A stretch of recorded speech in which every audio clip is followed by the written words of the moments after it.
Hey guys, we made it to season 5 of the Us People podcast. I'm your host, Savia Rocks, and in this season, we aim to empower and embrace creativity through diversity as we dive into the fascinating stories and experiences of a diverse range of individuals, highlighting their unique perspectives and creative endeavors, from artists and entrepreneurs to innovators and activists. We celebrate the power of diversity in driving creativity and fostering positive change. Join us as we engage in thought-provoking conversations like...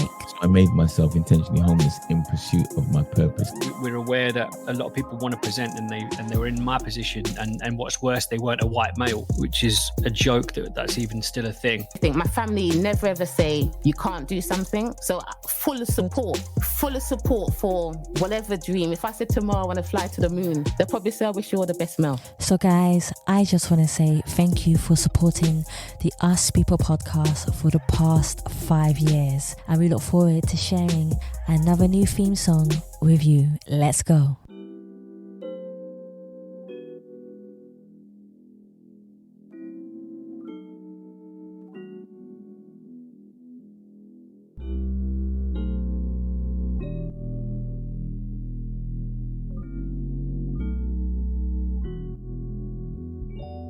I had to overcome a lot of obstacles just to get here.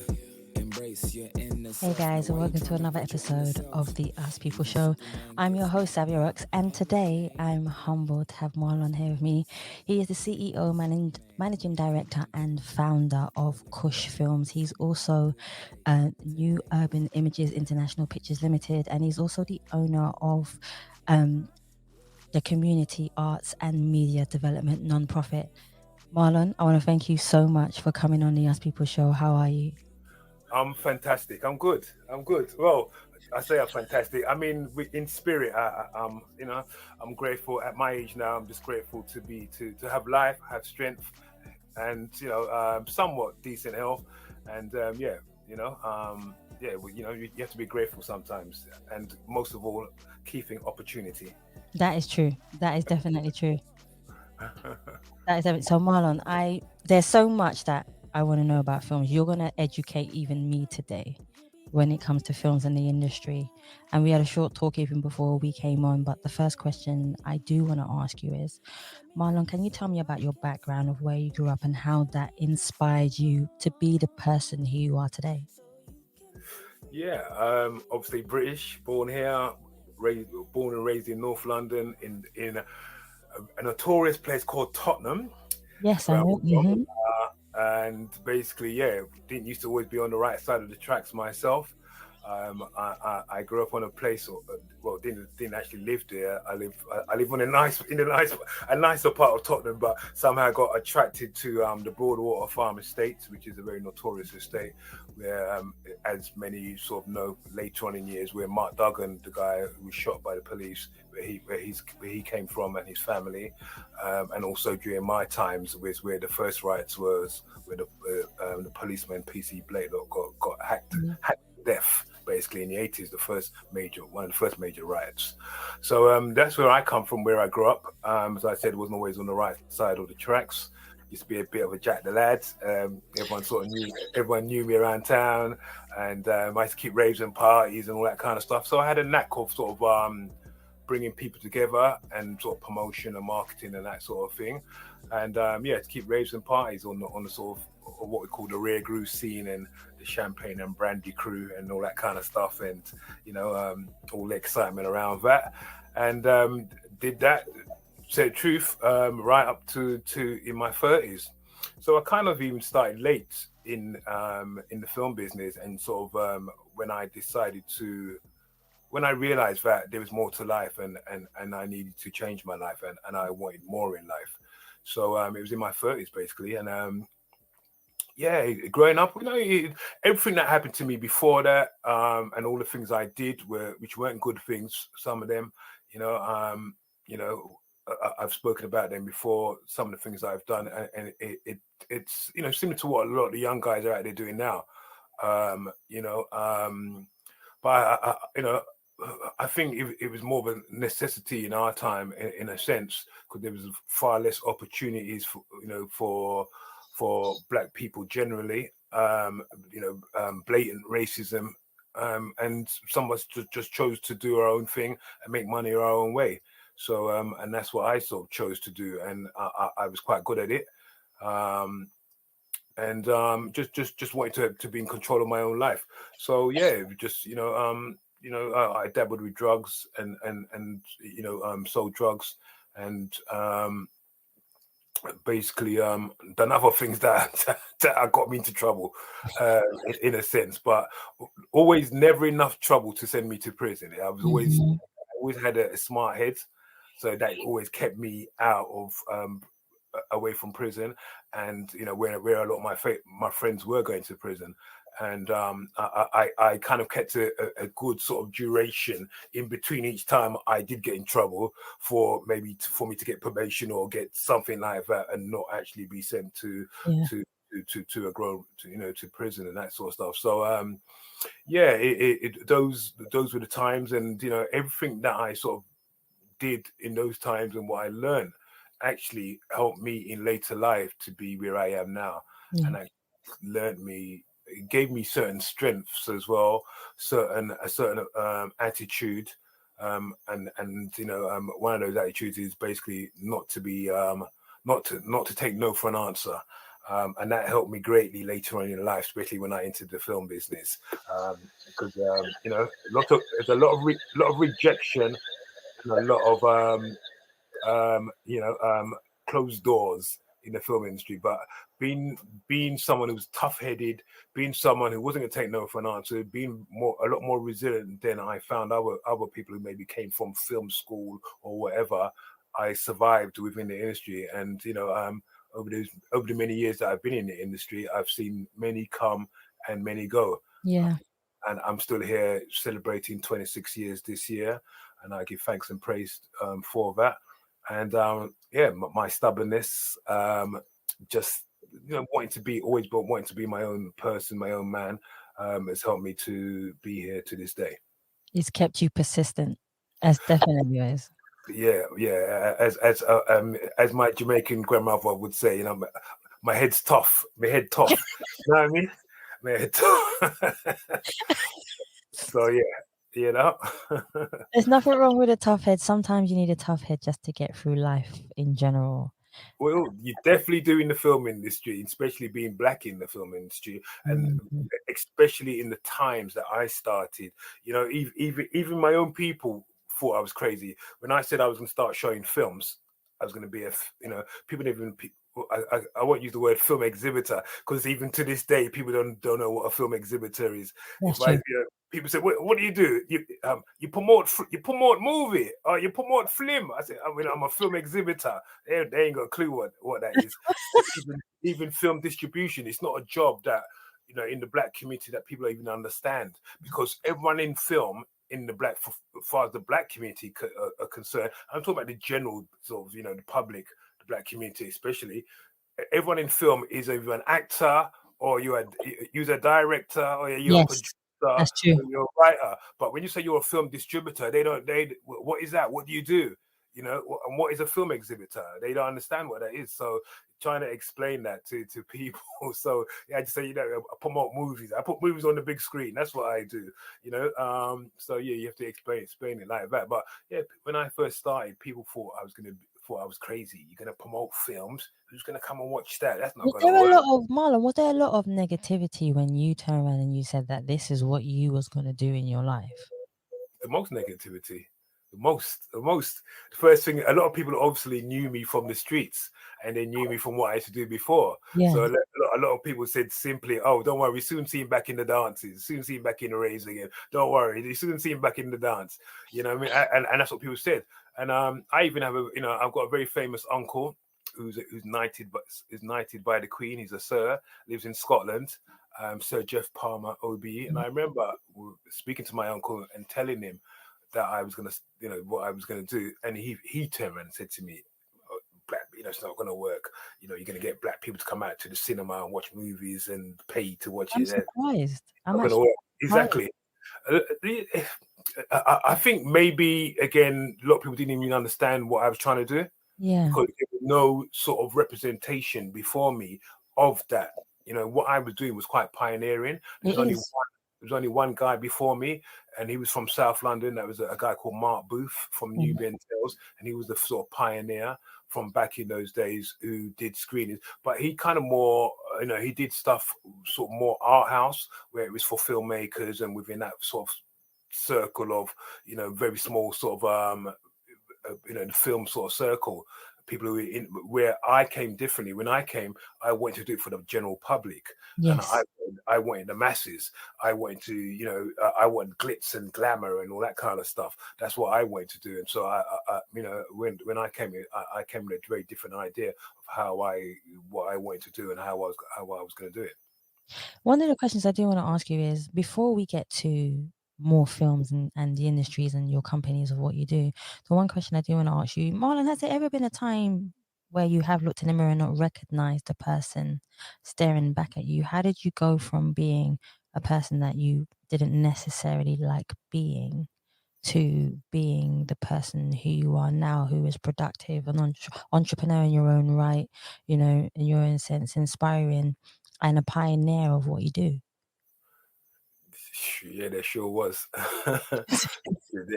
There sure was. That's a story in itself in terms of how I changed my life from being someone on the streets and being the sort of person, and you know, sometimes maybe, you know, being a bit of a aggressive person as well, a bit of a chat the lad, as I said, was moving around with certain guys, and you know, we all wanted to be what we call name brand. We had a name. Everyone knew me as Marlon Brando back in the day, and this was even long before I went into the film business. I was called Marlon Brando from about 18 years old, and that was my name. But it was more to do with the gangster thing more than more than Hollywood. It was sort of thing. But it's just funny how I ended up in the film business. But yeah, there definitely was. Yeah, it was some serious times when a lot of my friends started using drugs, so were cracking out. A lot of them became crack addicts, ended up in prison. You know, this is sort of like in the 90s. You know, lots of people, yeah, drugs everywhere basically, and it wasn't a nice time. And you're right. Looked in the mirror, and definitely didn't see what I liked, and realized, as I said, that there was a bigger world out there. There was more to life, and that my area was just a very small, just a small part of the puzzle, and that I could excel at. I could stretch myself out of that and move in, you know, change my life and be whatever I wanted to be, because I've always had great ambitions for myself. I always believe that anything I put my mind to, I can achieve. And yeah, I got to that stage where I got to a very bad stage where basically I was using as well. I used to sell, as I said, I used to sell. And for many years, I had a strong mind, but for many years I had to say it was mind over matter. I could never get into that position like some of my friends, because my mind was stronger than that. Yeah. But then it did come to the stage in the latter days where I started using and encountered some issues. And I had my children there, my daughter and my son. And it's a good friend of mine actually, who it was, I don't know, it was like, you know, the universe's will, God's will, or whatever you want to call him, call the powers that be. And a good friend of mine who used to go to church regular, and his daughter was born the same month as mine. And he was driving past one day, and I was actually going to pick up my daughter. It was her birthday, and I went to take her out. But again, you know, was struggling a bit and didn't really have the finances that I wanted to do what I wanted to do. And he just drove past me, standing outside my daughter's house, and he blew the horn, and he saw me, and we hadn't seen each other for a while, and we started talking. And somehow I don't know, I can't remember if I told him what I was going through or whatever, but he invited me to church, to his church, and basically I ended up going to church, to his church with his wife. He was very prominent in the church. His wife was also sort of a very well known, and she had her own TV show as well at the time. and I ended up staying at their house for a little while. They invited me to their house, and I kind of went through a almost like a shedding my skin, a change. Yeah. Went for a change, and I actually went to church for a year, got baptized, and started again. And that's even where the name of my company, Kush Films, originally Kush Promotions, and that's where it came from. It came from a Bible. The Kush, which is the Kushites, the ancient Kushite civilization, one of Africa's greatest civilizations. The Kushites, the Nubians, from the land of Sudan. And I kind of got into my Black history and was empowered by a Bible that my sister gave to me. It's called the African Heritage Bible, which I still have on my bed to this day.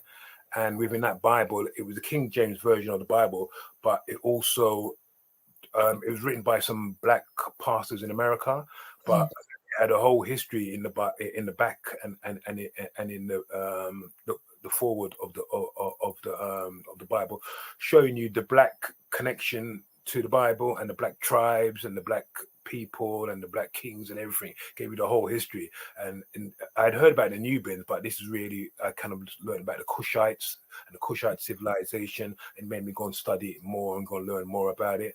And that empowered me. It really empowered me. And that, I decided to call my company Kush Films.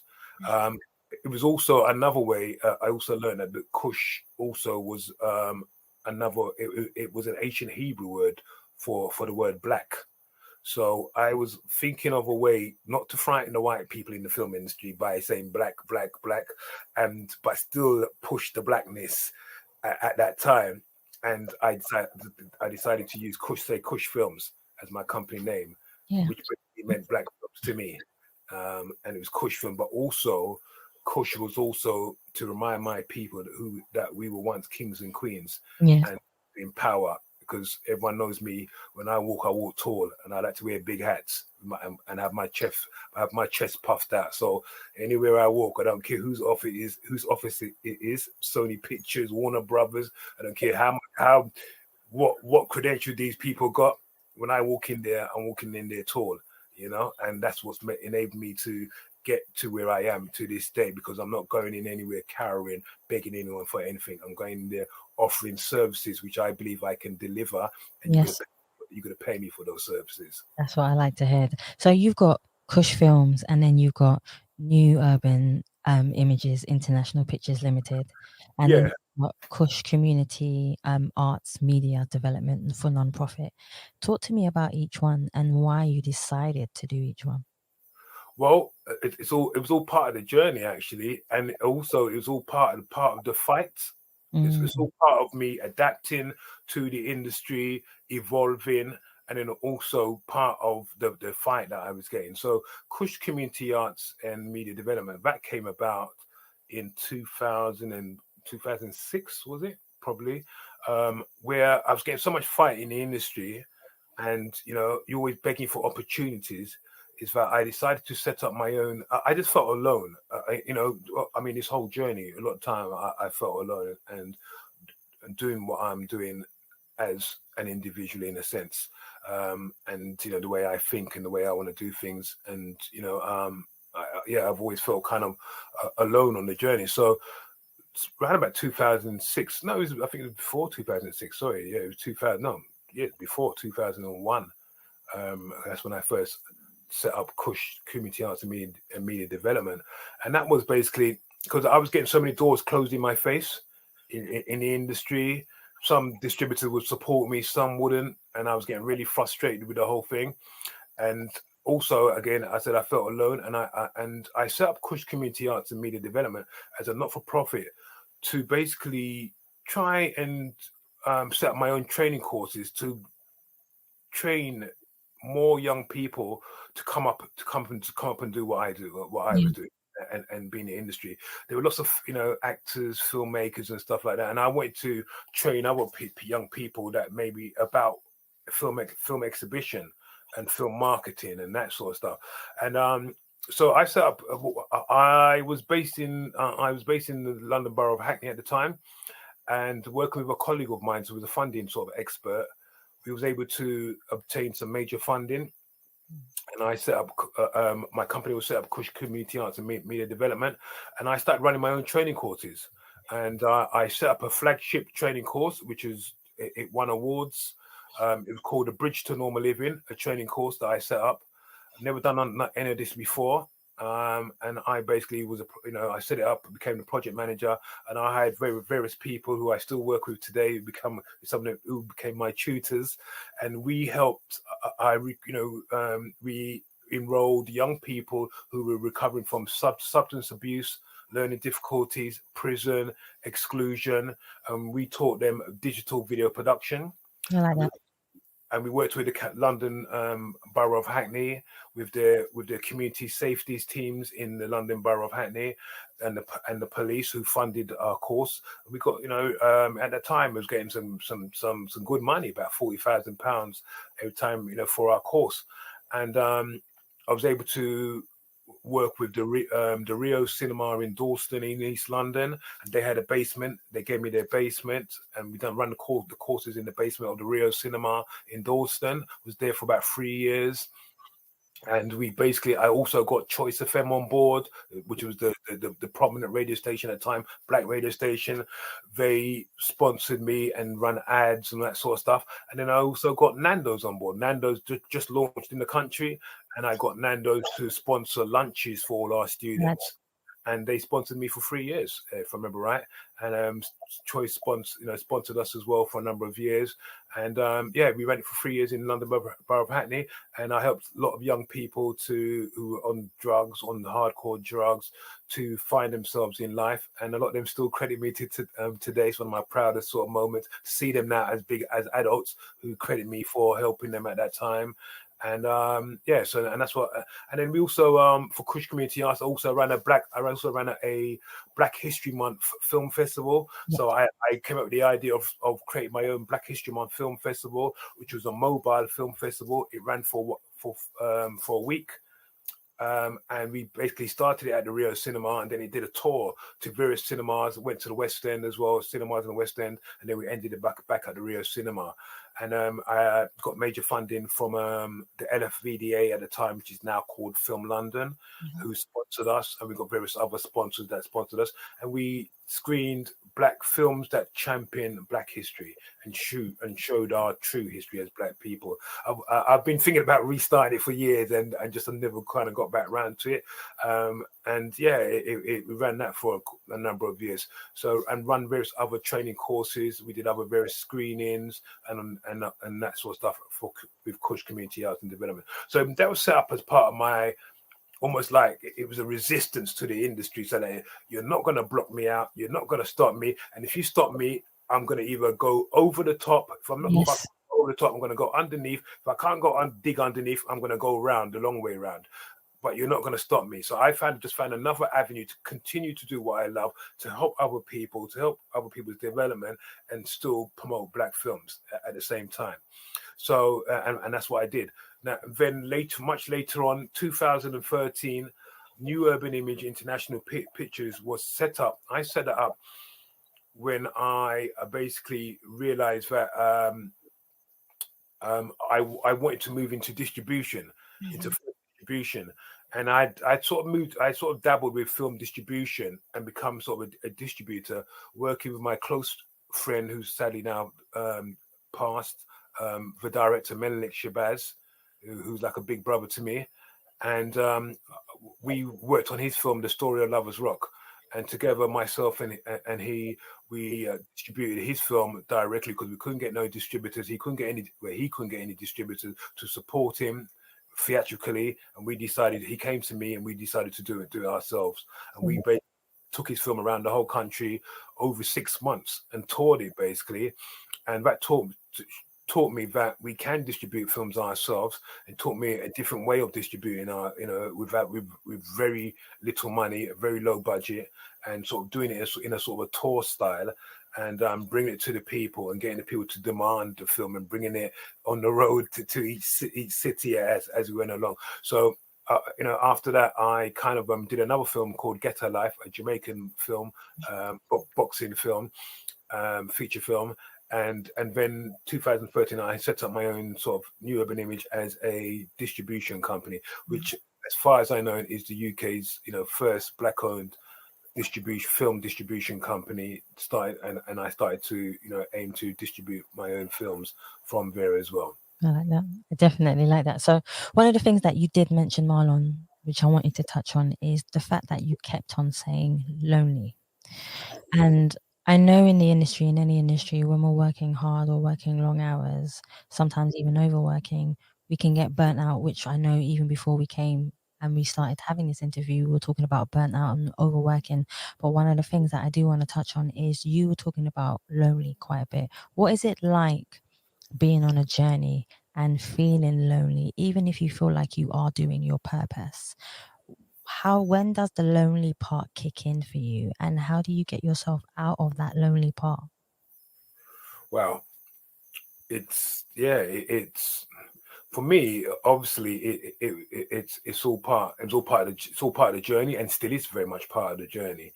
So there's something that I say. I have sort of a saying, because one of the greatest things that the film industry ever did for me, it wasn't, I realized, especially coming from where I come from, back in the day, and come from Tottenham and the life I had before, it wasn't that the opportunities given me now, which is my passion. Even in my spare time, I'm watching films, and I'm lucky that I've got a job where I'm doing something that I love. Yeah. And I can screen films, and I basically can go to bed when I want. I can get up when I want and do what I want. Especially for someone, again, as I said, who kind of had, it's almost like that's the sort of life I had when I was a younger guy. As a lot of the young guys they get up when you want, do what you want. Basically, I was able to still try and leave that life and still have that sort of control over my life, and not go into a 9 to 5 and be working for someone else and someone else is controlling me. But yet at the same time, when you're working for yourself, it is not 9 to 5.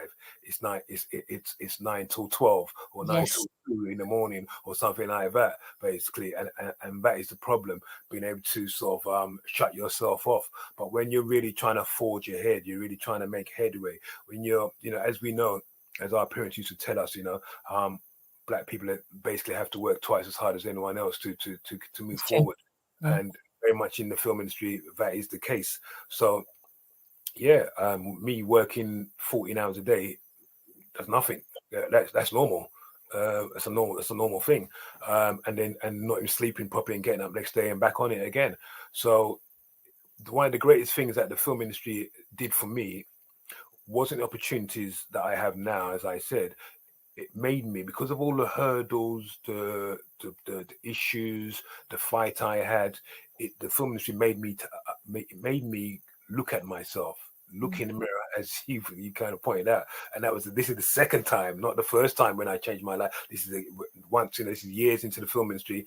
And then, I remember one day, it's like, this is many, many years ago, that, when, eye water sort of came to my eye because I was struggling to pay my bills at home, couldn't pay my rent and things like that. And I'm thinking, why the hell did I do this? I'm seeing my mates on the street and they're still driving big, nice cars and looking like $1,000. Look like they got money. And I'm saying that I could still be on the road, be doing something else. Why am I doing it? Why did I do this?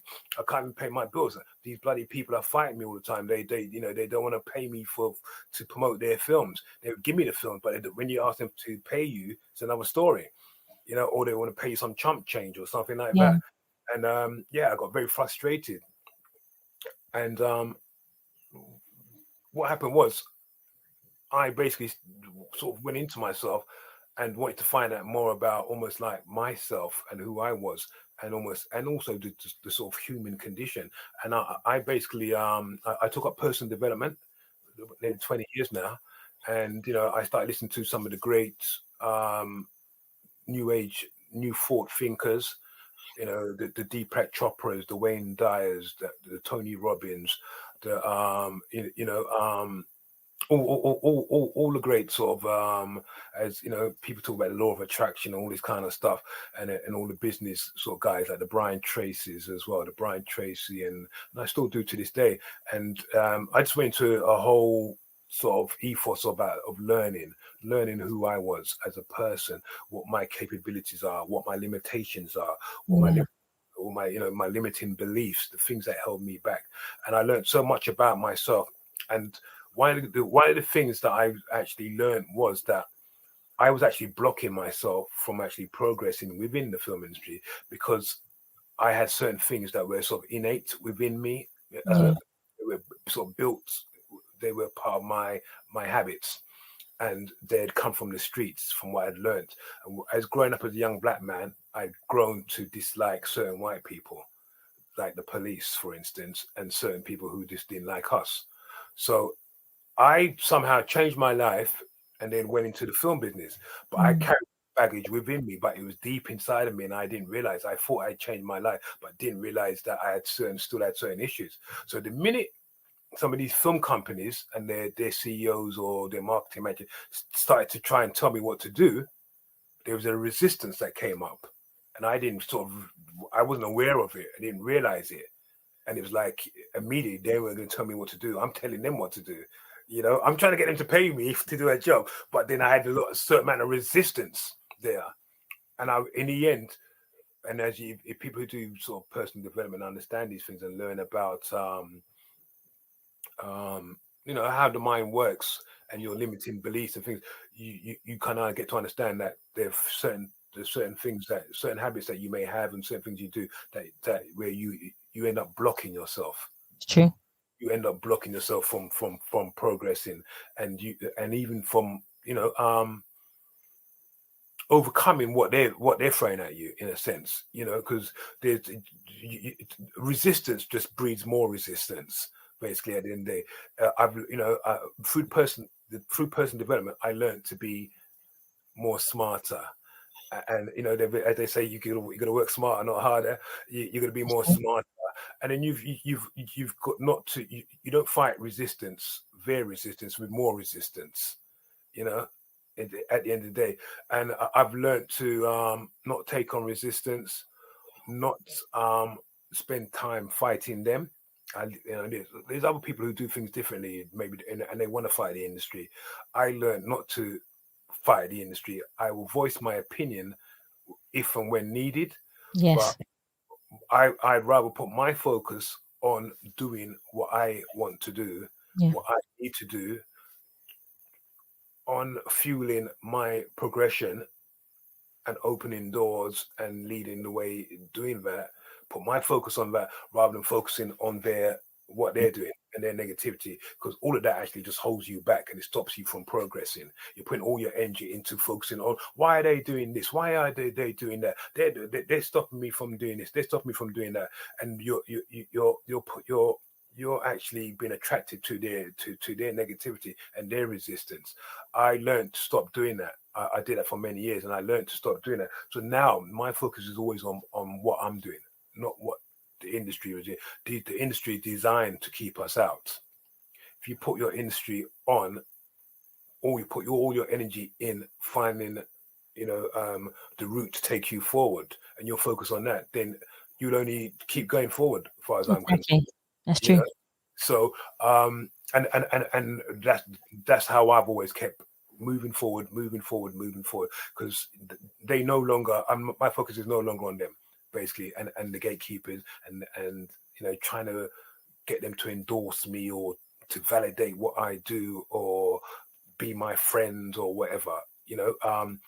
All I want you to do is get out of my bloody way. That's all I want you to do, really and truly. Yeah, we can be friends, but get out of my way. let me loose. Simple, That's a fair point. I think Loads of people in the industry, once they get to a certain level, they know they become gatekeepers. And what they do is they suppress the people who are just like them, which I think is wrong, because there was a point where they wanted to be exactly, and I can see it in your face. There was a point where they were climbing the ladder. I know we can talk about this for ages.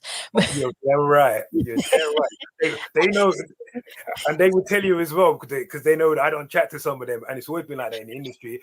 They see me, I just nod my head and say, all right, because you're right. And they're just there, with their little hand, with their hand out, getting these little pots of little money, trying to, they're ticking boxes. And I've never done that. And they can't say they're ahead of me in terms of what they're doing or whatever. I think I'm ahead of a lot of them in terms of what I'm doing. And not only that, I have the freedom to do what I want to do. I don't have. There's no one that doesn't need to. I don't need anyone to validate what I do. Tell the truth, the industry they respect me for who I am. And when I go to them and I go, maybe for a project or to promote their film, they know they're going to pay me properly. They know that Marlon, they're going to talk to me properly and show me respect at all times. All times. I like this is what I like, because you need to. I know they say you have to gain respect in what you do, but it's also about giving the respect, especially when you're doing a job as hard as you do, working as hard as you do. But one of the things I do want to ask you, Marlon, is what made you decide? I know that what you went through to do films, but what made you decide that you wanted to bring urban films into the cinemas so that more people can be educated by the film, especially within the Black industry or any other cultural industry? What made you decide, I want to broaden people's minds so they can be more open-minded to see films like Black films and any urban films? Yeah, it basically that's a great question, and it's been asked of me many a time, and for many a year I couldn't answer the question properly. I could not. I just said, and to tell you the truth, it is kind of roughly the same answer, but it wasn't a plan. It just happened. I like that. It was a purpose. It sounds like it was your purpose. Yeah, it was given to me by some I don't know. It came from somewhere else. It came from a higher force, and I didn't have a plan. Again, it was more as well, I suppose, an extension of what I used to do before when I take regular parties, and it was just I like entertaining people and bringing people together, and being of service, and it was that. And then I had a passion for film, and I had a passion for film that I had actually forgotten about from a very early age as a young man. But for many years, maybe because of my street life and the things I used to do on the street, and you kind of become hardened to sort of life as a young man, I had forgotten that until not that long ago, a few years ago, it all came flooding back. That I used to, I had a passion for film as a young kid, and we used to get comic books as young kids back in. This is like I'm an old geezer now, a lot of people don't realize how old I am, but a lot of people see me and think I'm 45, 50 or whatever, I think. Well, they do, but, I turned 60 last year. So, yeah, I basically, so this is like, I'm talking about the 70s. So we used to get comic books. And in the comic books, they used to advertise these little projectors, super projector. And I ordered one. I don't know, 9-year-old, 10-year-old. I ordered one of these projectors. I got the money and ordered these projector, and I bought these Charlie Chaplin and Laurie Hardy film reels, little film reels that you put in it.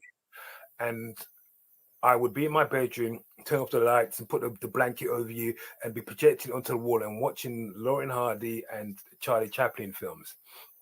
And then also growing up as a young Black person as well in the UK, every time we saw someone Black on TV was a big thing, it was a big massive.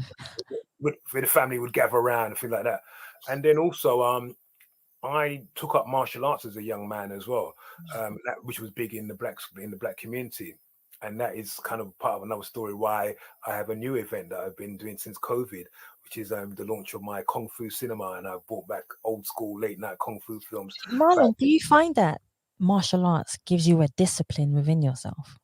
Absolutely, but there's a whole story to it. There's a whole story to it, especially with young black guys and even black women as well in the 1970s, 80s, when we were facing a lot of racism and a lot of battles and fights on the streets, and where a lot of us, again, just quickly going back to my story, the key there was that, growing up as a young man, one of our heroes was Muhammad Ali, and a lot of us had, posters of Muhammad Ali on our bedroom wall.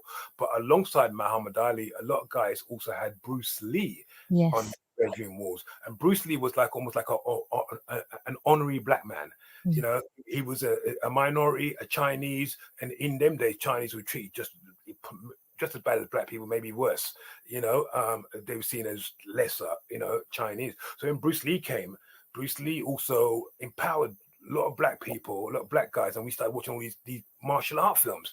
And as I know now, martial art films were big in the Caribbean, big in America as part of the whole hip hop scene. I'm hearing that they used to watch in Africa as well, in the 70s and things like that. So there is an untold story here that's not been told about why the black community sort of gravitated to martial art films. But the martial art films also was always about, the stories were always about the ostracized people, the poor people, and the elites who dominated them, and them fighting back. And I think the reason why a lot of black guys like the martial art film is that, we like the fighting back, but we like the fighting back in style. In style, we could have that style with it. So a lot of us was into the martial art films. And as I said, tomorrow night I've got an event. We've got Kung Fu Cinema, my Kung Fu Cinema. This is my new event, which I've been doing since COVID. I've been experimenting with it, and I've actually just decided to get very serious with it because it's really picking up, and I'm getting such a really diverse audience: white, black, Asian, Chinese, and Indian Asian, women, men, and it's really fantastic. And I hope to also be able to tell the story one day, to make a film, a documentary about that, the whole connection, the black connection with martial art films, and that'd be awesome. The reality of what happened in the 70s and the racism and all that kind of stuff, and why a lot of black people took up martial arts. And it gave us self-esteem, learned us how to defend ourselves, and we just weren't taking any more liberties from people who were attacking us, and we decided to attack back. So and just sort of flipping all that and going back, as I said, so that the Bruce Lee thing, that I was, the Bruce Lee films, that got me into, made me have a passion for movies as well. And as a young man, I had to record VHS Kung Fu films on VHS tapes, and I had to sell them to my friends. And then about 20 or something like that, I did a youth, the Prince's Youth Trust business course, and I had the idea of setting up my own company with a mobile van where I'd sell videos. So back in days, like Blockbuster used to have the rentals, and I came up with the idea of doing my own sort of mobile van and going from the different estates and people renting like films from me, and I had an idea I did a business plan for that basically, but it didn't actually pan out. But it's funny, years later it all came back to me that I entered into the film business. So I always had this passion for film, and always wanting to. So it was almost like, it was when I did start moving to the film, it was like an extension of everything I was doing before, passion for film, the raves and the parties, bringing people together. But really what happened was, it was just a mystery. It was just, because I don't remember exactly planning it out and what was going on and blah, blah, blah. All I remember is really walking. There was a cinema at the bottom of my grandmother's road. It's the same cinema that we used to go and watch martial art, Kung Fu, late night Kung Fu cinema back in as a kid. And I used to walk, my grandmother had a house on the bottom of that road. And I used to walk past that cinema every day. And then when I did, later on in life, when I changed my life, and like I said, got baptized and blah, blah, blah. And I think I had the seed started, it was planted, it was in my mind. And I started having this idea about promoting black films, because the key thing I always remember was that black films weren't being given opportunity in certain cinemas. We would get them on VHS, but we weren't able to see them in cinemas. And I was saying, why can't we see these films in the cinemas? Why they're not getting released in the UK? Why weren't black film being given the opportunity, or black filmmakers being given the opportunity? And I wanted to just make that difference. And I just came up with this idea for, I'm going to start showing black films. And as I said, everyone thought I was mad. You're going to start showing, you're mad, you're crazy. And I just actually walked into the cinema one day. It was this small independent cinema, the Curzon Cinema in Turnpike Lane, North London. A lot of people will know it. And I just said to the Indian guys, I want to start showing movies here, black films. And I'd also met a girl at the time who also was she started showing black films in South London. And we decided to eventually partner up and work together. And she had a company called Film Days, Julia. And we started together. And but I just walked into the cinema and I said to the Asian man, that I want to start showing black films. And then he goes to me, and I said, I went to see the manager. And he said, the manager's not there. And then so I went. And then I was walking past the cinema again another day, and the same man ran out and called me. And then he said, come. And he said, what kind of movies you want to show? You want to show like blue movies, dirty movies? I said, no, I want to show black films and support black filmmakers and things like that. And then it turned out he was the manager, and he liked knew it. And then he must saw opportunity to make some money. So, but then he didn't realize I was hustling him, because I never had no money. But I'm a hustler. I came from the streets. So I basically hustled him, and I said, look, I'm going to start showing movies. I went and spoke back to Julia, and I think the first screening I did was Daughters of the Dust, a film by Julie Dash, in American. It's now in their what they call it, not the Hall of Fame, but they're in the National Archives as a seminal film. And that was the first film I screened was Daughters of the Dust. And then the second film I did, that's the one where everything it was lift off. So we was able to go to who's the distributor again? I forget. Was it Warner? I think it might have been Warner, if I remember right. But I was able to get Ice Cube's directorial debut, a film called The Players Club, starring Bernie Mac and the whole swathe of American actors, Ice Cube as well, in the film. And basically, I got that as a special preview screening before the film was released. Yeah. And that was then became my trademark, different to anyone else, that I would get the films before they were released, and I would only ever screen films as premieres or exclusive screenings before the film release. And I used, the whole key for me, as I said, I didn't come from a film background, so it was more the marketing skills and the promo skills that I had, and I used that to really push my company, push Kush Films, Kush Promotions, what we were doing with the screenings, and really it took off from there. And that screening as my second ever screening, and I basically wrote to I'm a Tottenham Football Club supporter, and I wrote to Tottenham Hotspurs, and I invited some of the footballers, and I couldn't believe it when I got a response back. And at that screening, I managed to get, as they call him now, Sir Les Ferdinand, who was a great British, played for England as well, British striker. And I also got Rule Fox and Clive Wilson, who played for Tottenham as well, the defender, and they came down. So that brought the press as well. So I got the press, and they all came down to this grotty old cinema with rats running around, and I had 500 people pack out the whole cinema in Tottenham. And it was, I thought I'd made it there and then, and that was the real launch for Kush Films there. Yeah, and that was in 1998. So Marlon, if I said to you, what is your film of choice? There are so many films out there, and I know it's going to be a hard decision for you. You're shaking your head like, Yeah, I don't do that. Yeah, I don't have. I honestly, I have such a varied like of things, even music as well, that I don't have. Look, I'm a big sci-fi fan, so if I had to choose, it'd be a sci-fi film. But then I've got martial art films, old school kung fu films classics that we love from the 1970s. But I'm a big Matrix fan, the original Matrix sort of films, sci-fi films, Terminator, anything sci-fi. The Star Trek movies. I'm a sci-fi nut. Those films. Really sci-fi is the thing for me. There are black films. There's certain black films that I love, but no, I'd have to say definitely sci-fi. I'm definitely. I'm an old. I used to be a conspiracy theorist as well, so I'm sci-fi definitely, and all the future and all that sort of stuff. I'm futurist. I like that sort of stuff as well. Again, martial art films. There are classic black films that I love. One of them I screened back in the day as well with Bill Crosby and Sidney Poitier film. Film that I love, Uptown Saturday Night, and let's do it again. Let's do it again. That's one of my favorite films.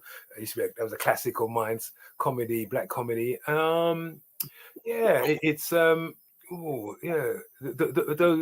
like such, and there are many other films that I like as well.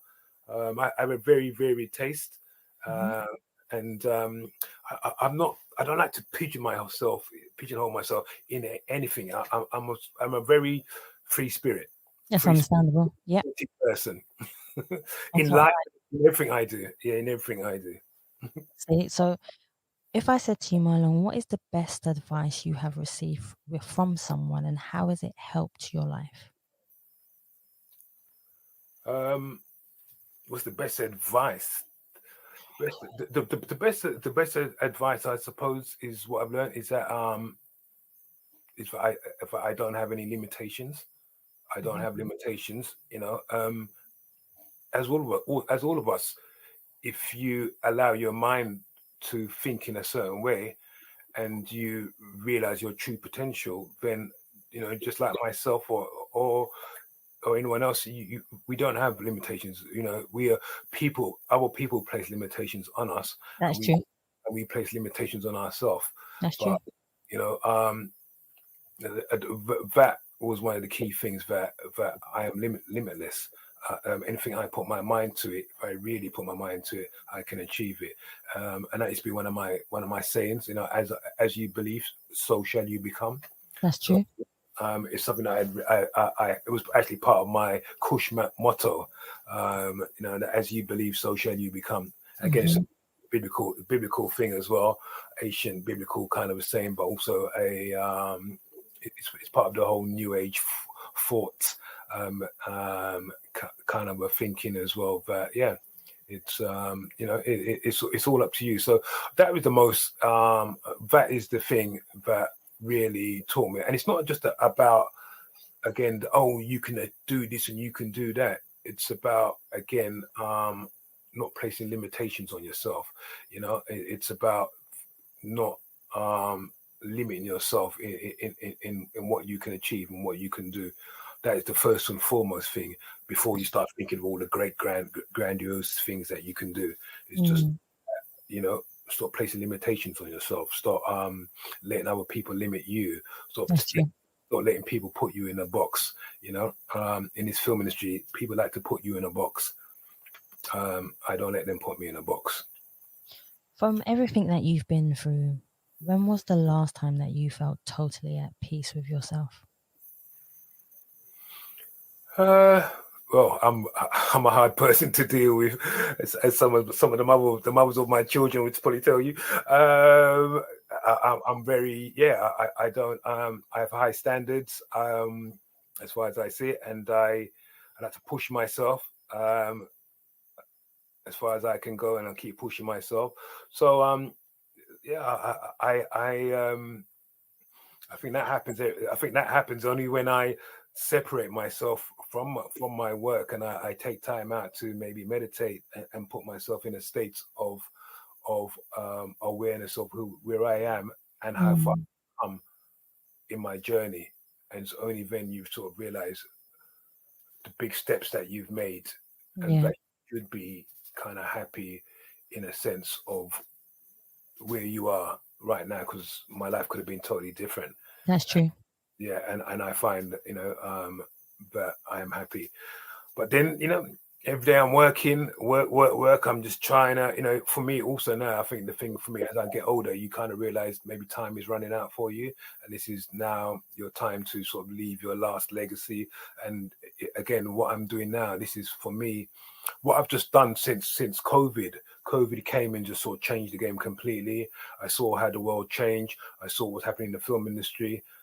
And I saw how Netflix sort of, was disrupting the game, was watching it for years before that, but I really sort of changed during COVID, and that inspired me, along with the murder of, sadly the murder of George Floyd, fueled me to again take up another new challenge and to build my own streaming platform, and that again has set me on another path, different to before, which is I've found as a founder, with a new startup, I've found now, something that's very difficult. It's been very, very difficult. It's been very draining, tiring, stressful. Trying to get people to support me, the 3 years that it's taken me to build my streaming platform, so just, letting everyone know that I basically, fueled by the murder of George Floyd, as I said, I was inspired to stand up once again and represent Black people, and was really upset, of what I saw, and how we were being treated, and how, a Black man being killed in the streets, being treated like cannon fodder, just like we're nobody. And I wanted to step up and say, look, I'm representing, say we're not cannon fodder. We are people to be respected. And it's not just about, money or whatever. It's about representing, people representing in the UK, and people respecting us for who we are. So I reached out to a good friend of mine, who happened to be a white man. He's a good friend of mine, and who's always supported me. He owns an international company that builds VOD platform, video on demand streaming platforms, for the big film companies. And I said, when the George Floyd murder happened, I reached out to him, called him. Something inspired me to call him, to just reach out to him and saying that I want and ask for help to build my own streaming platform, because he's been telling me for years you need to be online, Marlon, you need to be online. So I took that opportunity. Something inspired me that day, when the George Floyd incident happened, to call him and say, I want to build my own streaming platform, something for my community, something that we own, is Black owned. Because again, it was a conversation that I've been having for a long time with a lot of my Black acting friends, that, we can go, we go to who go to the cinema more than us, who, who basically who goes to nightclubs more than us. But how many nightclubs do we actually own? How many cinemas do we own? What do we actually own in this country? And I kind of wanted to represent. So building my own streaming platform, that was something that was really endearing to me and really powerful to me, to really show that we can own our own things here, and we can represent. So I decided to go on the journey and venture into building my own streaming platform. And basically, it was I'm proud of what I built now, but a lot of people don't know what I went through those 3 years. Basically during COVID, when everyone else was worrying about getting back outside and doing what, maybe meeting family and other things like that, I just had my head down for 2 years straight, basically, and the year after COVID as well, 3 years straight building this platform.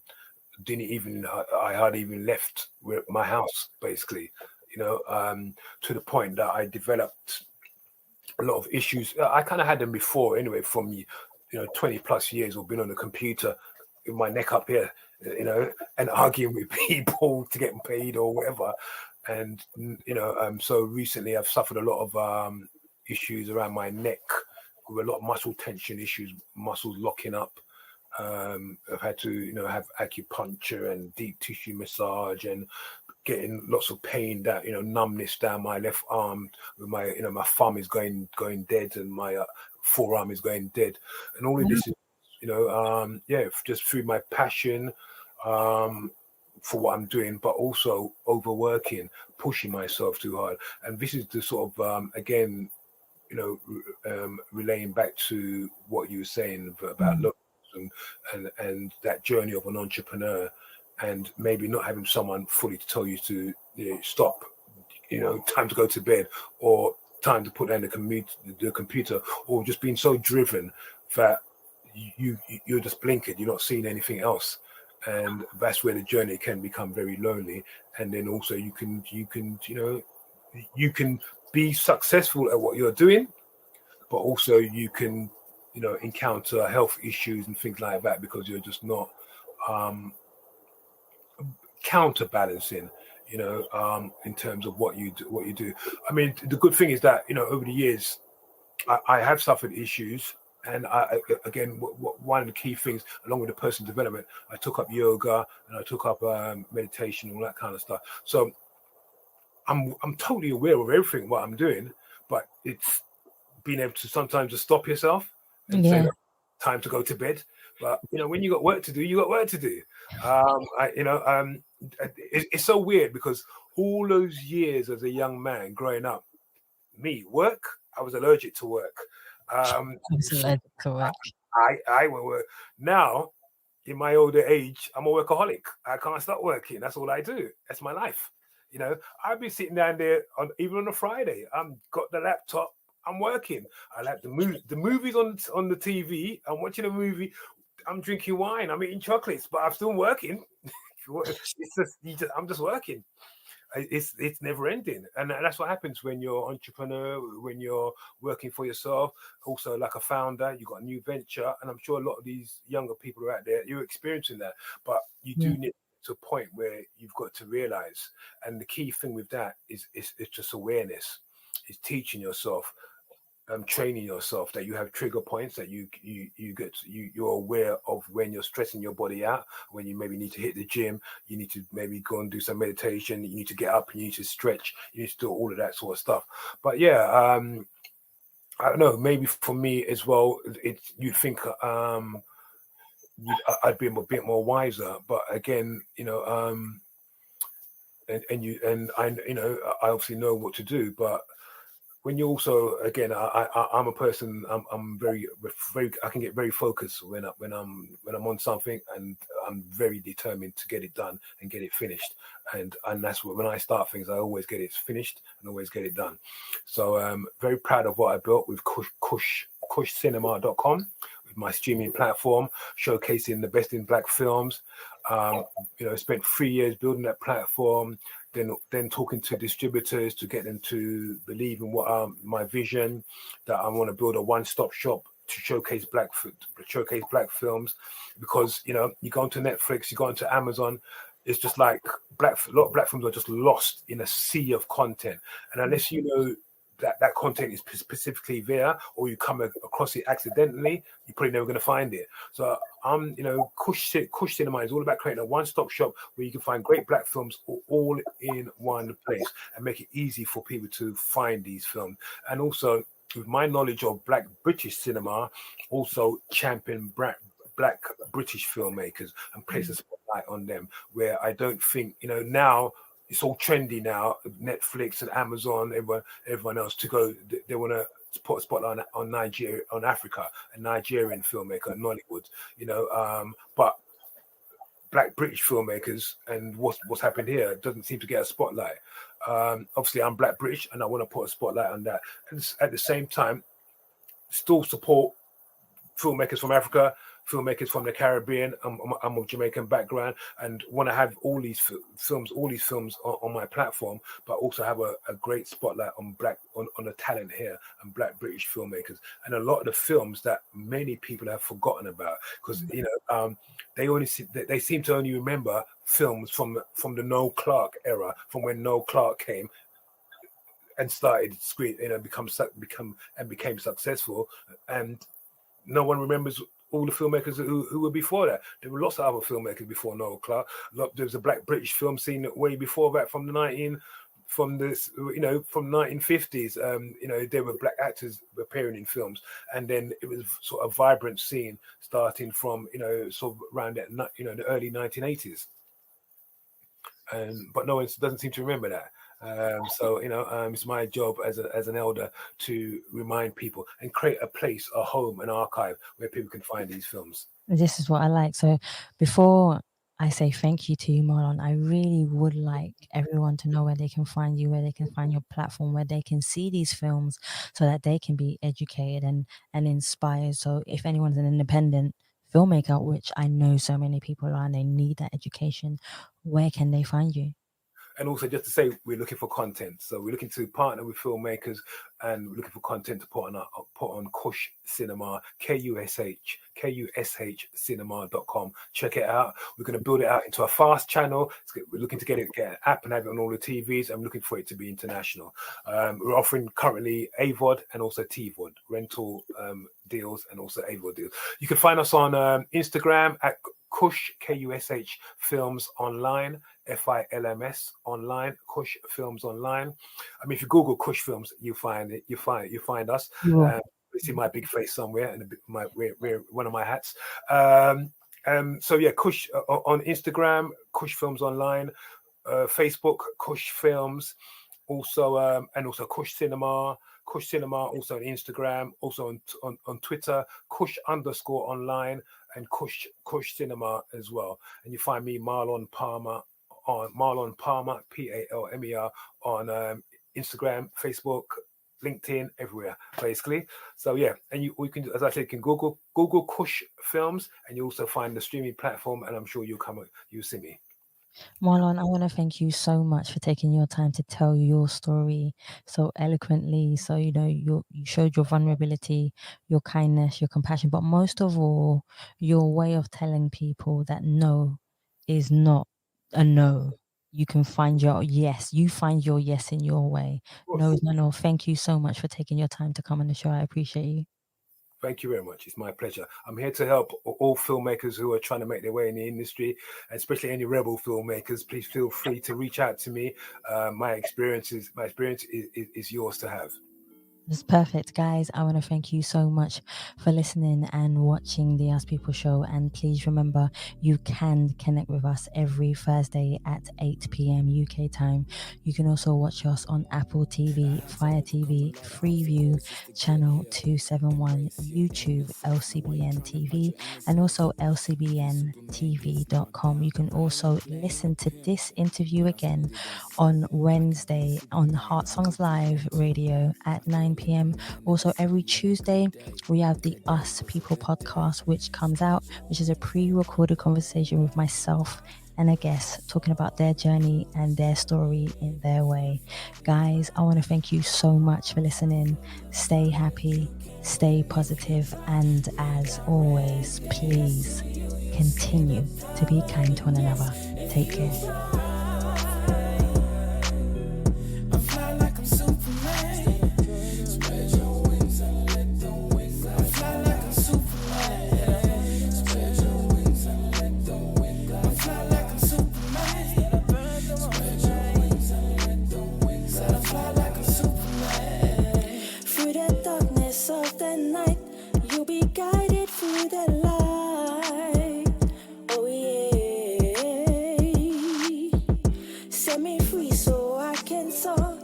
Your journey, just move on so you can be free. Spread your wings and let the wind glide you high. We're just soaring through this journey, leaving fear far behind.